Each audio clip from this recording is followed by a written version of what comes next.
taken millions of Americans, including myself. I voted for him in 2008 and 2012, and looks like 2016 even got an electoral vote. We have a great show for you today. So let's get right into this with our guest, former Congressman Ron Paul and host of the Ron Paul Liberty Report. Congressman Paul, thank you for joining us.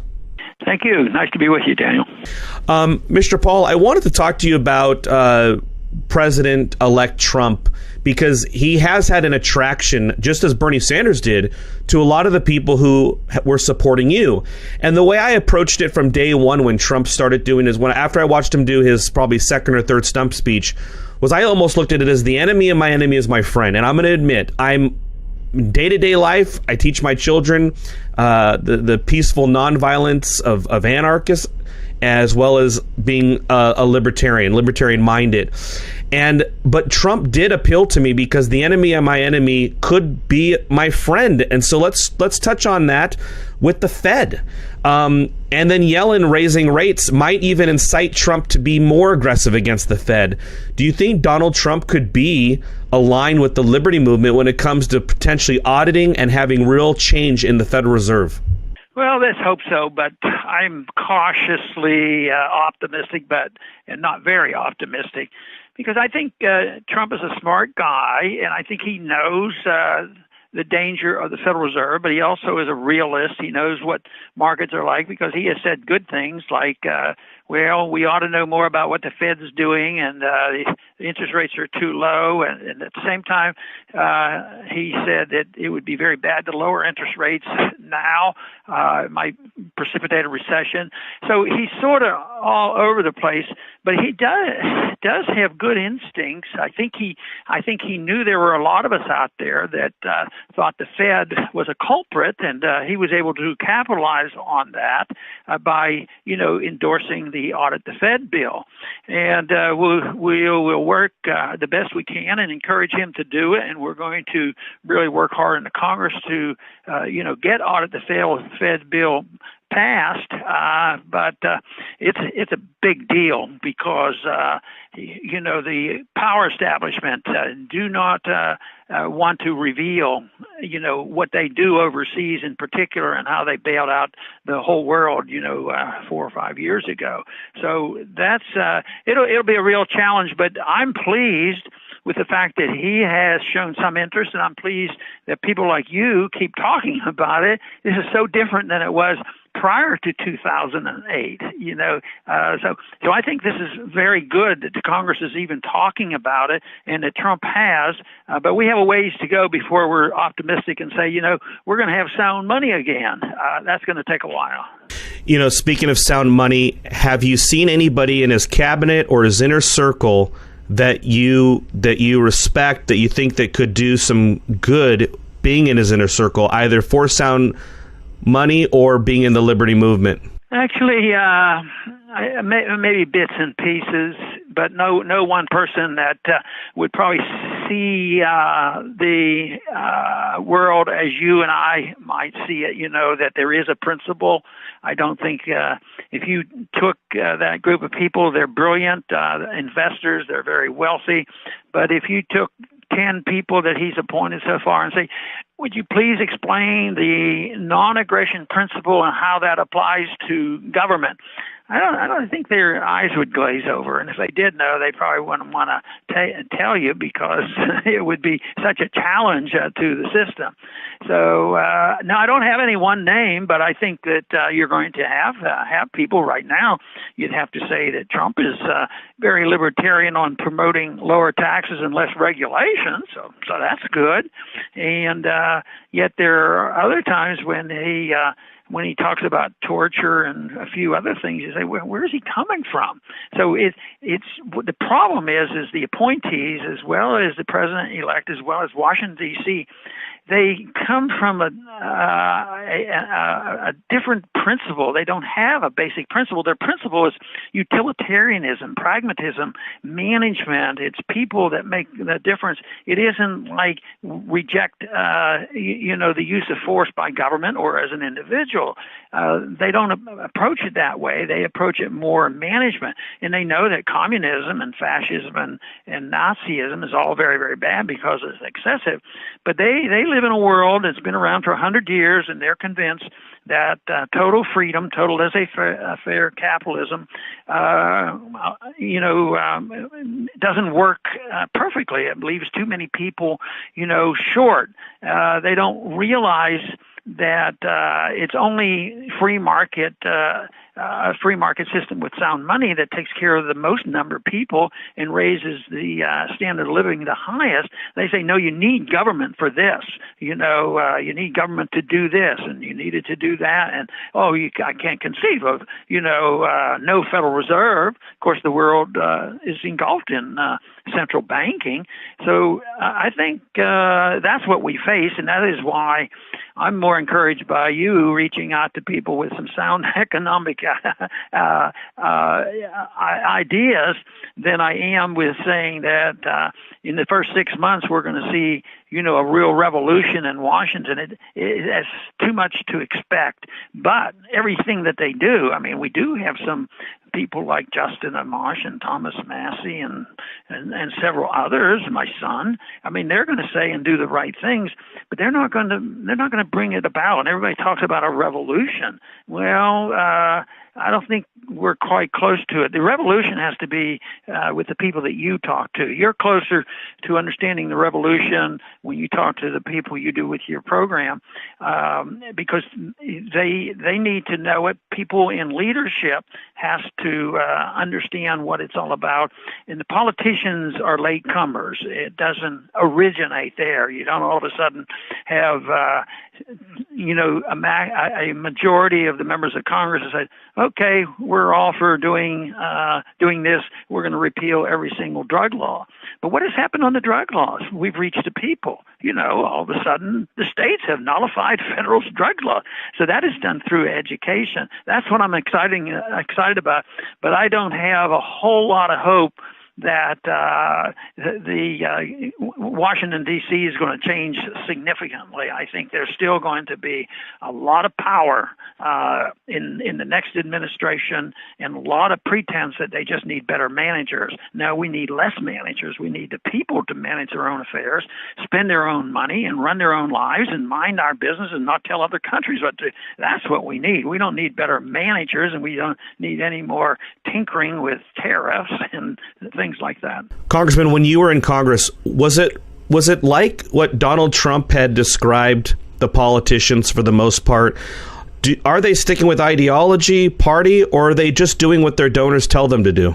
Well, it's mostly partisanship, and they stick, and then the partisanship is usually not very principled, because you get a Hillary Clinton who should know what progressivism is, and some parts of progressivism is good because they're better on civil liberties and they don't like as many wars. Now, Sanders, was better on that, but everybody just think how strong the Democratic Party was to excluding the Sanders supporters and supporting Clinton, who was a neocon.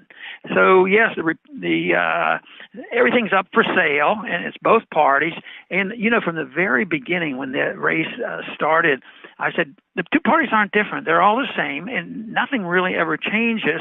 And I thought, well, as time went on, I thought, well, this has to be different. Just listen to Trump, and go after Hillary. We're going to put her in jail and all that. Guess who shows up to the inauguration? Bill and Hillary Clinton. And that to me sort of said, well, I better go back to my original assessment. Nothing ever really changes, because overall policy, they're not, the new administration is not going to get rid of food stamps, or say that we should be out of the housing business, or we really should, reduce the amount of government medical care or the government involved in education. It's not going to happen. We just have to hope they get little things, emphasize the positive things, and get more people to understand what we're talking about, because this thing's going to come apart. And the only thing I think that counts is, where will the people be? Will they follow a leader who wants to, be a dictator, or are they going to follow the principles of what were laid down in our Constitution and by the founders? And there's a big, big difference. And that, of course, is where I'm optimistic, because I think we're reaching more people than ever before. I think the liberty movement is alive and well, but I don't want to expect people to think, well, how many are in Congress? Well, several, but that's secondary to what's happening in the country. I was started in this in politics in the early 70s, and nobody even knew the word libertarian. 72 was the first time there was a libertarian candidate. So it's all massively growing. Hardly any talk of true liberty from the 30s up to the 70s, but by that time we started having more and more organizations, like the Mises Institute and Independent Institute. There's many of these institutions now that are talking about the right thing, and we can't even measure them. I mean, you have a large number of people that listen to you, and but what we need are more people like you, reaching more and more people, and there's so many out there I can't keep track of them, and that's wonderful. That we don't even know who's doing what, but it's out there. The internet helps us, and it's just miraculous us getting information out, and yet we have to worry about how the government's going to crack down on our internet programming, which they're capable of doing. But I think the freedom movement and the cause of liberty is alive and well, but we shouldn't be naive and think that we've turned a bend and things are going to be just great in 6 months. That's not going to happen. Sure. Congressman, there's a lot of optimism. I've talked to a few of the large prepper-type websites. Their sales are down 90% since the election. Talked to the bullion dealers with gold and silver. Their sales are down. So there's a lot of optimism. Then there's money going into the major indexes in the stock market. When you see that kind of change, what does that kind of tell you the first year in office? Are people in for a shock? Because it seems that looking at the bond market and any changes Trump does, that would actually lead to a systemic crisis, since really everything is perceived normalization, right? Yeah, I think people are so hopeful and desirous of better things to come, and Trump is a very positive person in the sense that I can take care of you. I'm going to do this. I am the boss, and we're not going to let things happen to you. And that's a mixed blessing. If you'd have somebody talk like that and say, what I am going to give you is your liberty back again, and you're going to have your money to keep, and we're going to get rid of all the regulations, and we will have sound money. There's so much difference. But Trump comes across as a very positive person. People feel good about it. The stock market is reflecting that. But I think it's very, very risky. The spending is going to go up. It's going to put pressure on the Fed because the deficits are going to explode. They're going to spend more money on the military, which we don't need. They're going to rebuild all the bridges and roads, and that's nothing more than a boondoggle of passing out funds and all the corporations making money. So the deficits will go up, and the Fed is going to monetize. And one of these days, they're going to lose confidence in the dollar. But the dollar's strong because all the other currencies are even worse. And the telltale sign for the dollar is not so much will the pound and the yen destroy the value of the dollar. It's going to be when will what they are doing destroy the purchasing power of our money. And it's already going on. They don't admit it. They say they're praying for and working for 2% inflation rate, and everything is going to be okay. That's insanity. First, that's immoral and wrong, and it shouldn't have benefited anybody to argue the case for 2% inflation rate. It's already much higher than that, especially the people that are living, on a low income. Their inflation rate, if they have to buy, get repairs and pay for medical care or books or something like that, the inflation rate is much, much higher. So I think people have been deceived into thinking the markets are way over optimistic, and I'm talking about the stock market. Actually, last year gold was not so bad. It was up 8 or 9%. There were worse investments last year. For emergencies, I keep a CD around, but my CD didn't do as well as gold did. I mean, gold was much better, and it was sort of a recovery year because several years it's been down. But I think we're moving into an age right now with gold. I've witnessed and been very much involved in gold going from $35 to $800. Think of the percentage increase. Of course, it corrected back down to $300. Then it went from $300 up to $1,800, and then it corrects and goes back down to $1,100, $1,100. But I think right now, after this several years of drifting downward, and with last year perking up, I think anybody that's selling gold now would be foolish, because they're going to print money. Matter of fact, they don't even have to print money. The money has already been printed. It's sitting there. It's sitting there in the reserves, and it's starting to move out, and people will start spending that money, and I think you're going to see big-time price inflation, which is quite a bit different than the definition of inflation, because inflation should be limited to increase in the supply of money, and governments always want you to think inflation is when prices go up, because they don't want you to look at the Federal Reserve and their responsibility for creating the conditions that we don't like. What is gold's role, in your opinion, in the world? And do you think the Federal Reserve actively looks at its price? I definitely think they do, and the markets decided that gold was important for 6,000 years, and they've also decided that paper never worked. But if you wonder about it, I was in Congress in 1979 during my first tour in Washington, and that's when gold was up $700-800, and interest rates are 15%.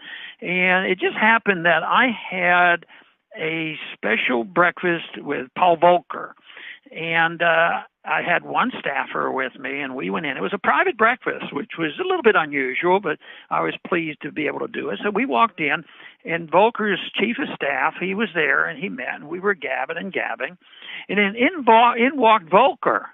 And so I thought the first thing he would do is, come over and shake hands and say good morning.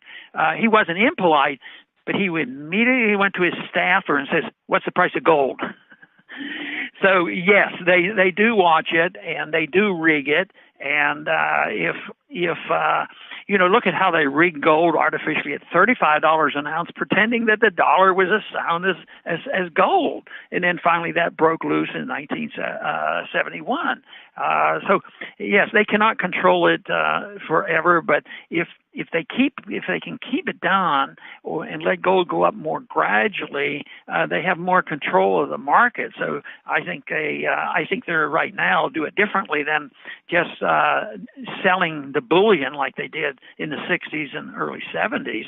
I think now they're probably very much involved in the gold market, in futures, and getting people to dump gold. I mean, that's why they don't want a Federal Reserve audit, is because they can create credit out of thin air, and their friends overseas and the banks, they can provide dollar credit, and tell them to go out and, buy gold and sell gold and manipulate it. Right now we have $52 trillion worth of dollar-denominated debt in the world, and it all depends on people having confidence in the dollar. Well, if this confidence that we have today lasts for another 10, well, if you say, well, it's going to last another 50 years, well, that means that we can live for free. All we have to do is print money. But there is a limit, and nobody knows when it comes. It's a subjective thing. People finally lose confidence. But it's also very wise to look at the facts, and the facts are that in the past, when you print too much paper against a hard asset, you can't maintain it. The hard assets go up and demands more of the paper money. And I think we're very, very close to some major event that's going to really drive up the price of gold. I also think that we see a lot of articles now about evidence that they've rigged the silver market, and people made profits there. And silver is dirt cheap, but I strongly believe silver is money. and it's just about as strong evidence its money as gold is. And I think there's going to be a day when people are going to be very happy if they have a few gold coins in their house. You know, the purest silver producer in the world just announced a few days ago that they're looking into joining in on that class action lawsuit against Deutsche Bank. And I also know that the Swiss central bank sold their gold, but they have a $1 billion gold portfolio in the mining stocks now. I want to ask you one more question, Congressman Paul. Alan Greenspan has become somewhat of a gold bug libertarian since he got out. Have you had any run-ins with him? Have you talked to him? No, I tried to get him on my Liberty Report program, and he declined. I think he is in his 90s. And we used to talk about gold because he, was the chairman for a long time while I was there. And I even discussed things about him and Ayn Rand. And I took the article, his famous article, where he was a great gold standard person before he was in government, and the one where he talks about gold and debt. And it was a wonderful article. And I had an original copy of Ayn Rand's Objectivist newsletter, and I had Greenspan sign that. So, but as chairman, he had to be part of the system. But now he does say things favorably. I think his heart is still there, and he knows that. And he does come out with speaking the truth now. But it was just a shame that he didn't want to talk to me on my program, which wasn't too much of a surprise. But he